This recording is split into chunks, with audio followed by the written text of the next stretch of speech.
उपस्थित सम्मानित जनमानस से, अगर यहाँ पर कोई दुकानों से आए हुए कोई प्रतिनिधिगण हैं, उनसे भी यही चाहूँगी कि इस अतिक्रमण को मुक्त करने में हम लोगों का सहयोग करिए। देखिए, कभी भी हम लोग कोई चीज़ों को जब एनफोर्समेंट लागू करते हैं तो तोड़ फोड़ करने में किसी को भी बहुत प्रसन्नता नहीं होती है, लेकिन एक अनुशासन को विकसित करने के लिए, अतिक्रमण मुक्त रखने के लिए हमारी चौड़ी सड़कें जो हैं वो यातायात प्रबंधन में वहाँ कोई अड़चन ना बने, ये सारी चीज़ों को एक अच्छी उचित प्रणाली, सिस्टमैटिक प्रणाली लागू करने के लिए एनक्रोचमेंट पर या अतिक्रमण पर मुक्ति करने का अभियान चलाया जा रहा है। मेरा एक और आग्रह इससे जुड़ा हुआ है, क्योंकि नालियों की सफाई जहाँ जल पलावन जगह जगह हो जाता है, तो भी कारण बनता है कि हमारी नालियाँ जो हैं उस पर तरह तरह से उसको हटा लिया गया है या उस पर अतिक्रमण कर दिया गया है, तो जल का जो निकासी है वो अच्छी स्थिति में, उचित स्थिति में नहीं आ पाता। हम सब देखते हैं कि जब वर्षा ऋतु आने वाली होती है तो उसी समय से उस समय पर गली झाड़ सफाई पर ध्यान केंद्रित होता है, लेकिन ये नागरिक संगम आयोजन के पीछे जो उत्पत्ति है, तो विशेष रूप से जो इसके पीछे का भाव है वो यही है कि कोई भी जो कार्य है उसकी निरंतरता बनाने के लिए हम सब संकल्पित हैं। 2025 का प्रथम माह जनवरी का माह, और ये कार्यक्रम हम लोगों ने शुरुआत पहले महीने से इसलिए की कि हमें वेट नहीं करना है कि वर्षा ऋतु में हमारी जाकर के नालियाँ सफाई होंगी,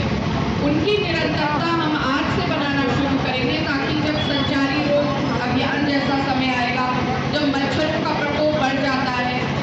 तो गंदगी व्याप्त कहीं ना हो और इन चीज़ों को पहले से अंकुश लगाने का और विराम लगाने का कार्य जो है वो निरंतरता से हम अपनी टीमों के साथ करें। तो ये कार्य स्वच्छता के लिए, अतिक्रमण मुक्ति से संबंधित कार्य है,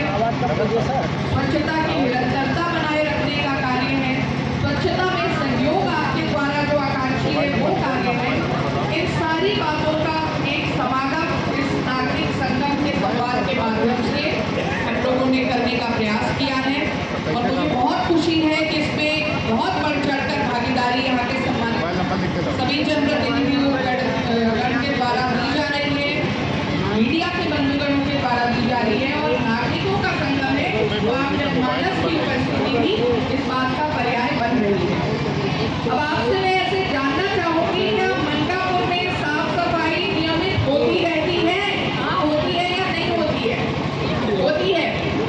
अब आप में से कितने लोग हैं जो कूड़े को अलग अलग करते हैं अपने घर में?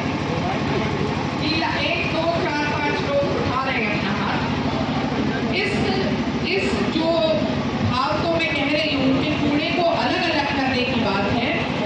ये इसलिए महत्वपूर्ण है। अभी नितेश जी आपको समझा रहे थे, आप में से काफी लोगों ने सुना होगा कचरे से कुंदन या वेस्ट टू वंडर। माननीय मुख्यमंत्री जी भी इस पर जोर देते हैं, और प्रधानमंत्री जी तो निश्चित, क्योंकि स्वच्छ भारत मिशन पर उनकी प्रबल मतलब उनका फोकस रहता है, और वो इस बात पे बहुत तरजीह देते हैं कि कोई भी कूड़ा जो है उसको अगर हम पृथकीकृत करके रखेंगे, अगर हम किचन का जो पहले हमारे घरों में होता भी था, हमारी माताएं घर में जो रेडियाँ हैं और भी जो घर में इस तरीके की व्यवस्था थी, ट्रेडिशनली ये व्यवस्था होती थी कि जो किचन का कूड़ा वगैरह होता था उसको हम लोग एक पॉट में चाय पत्ती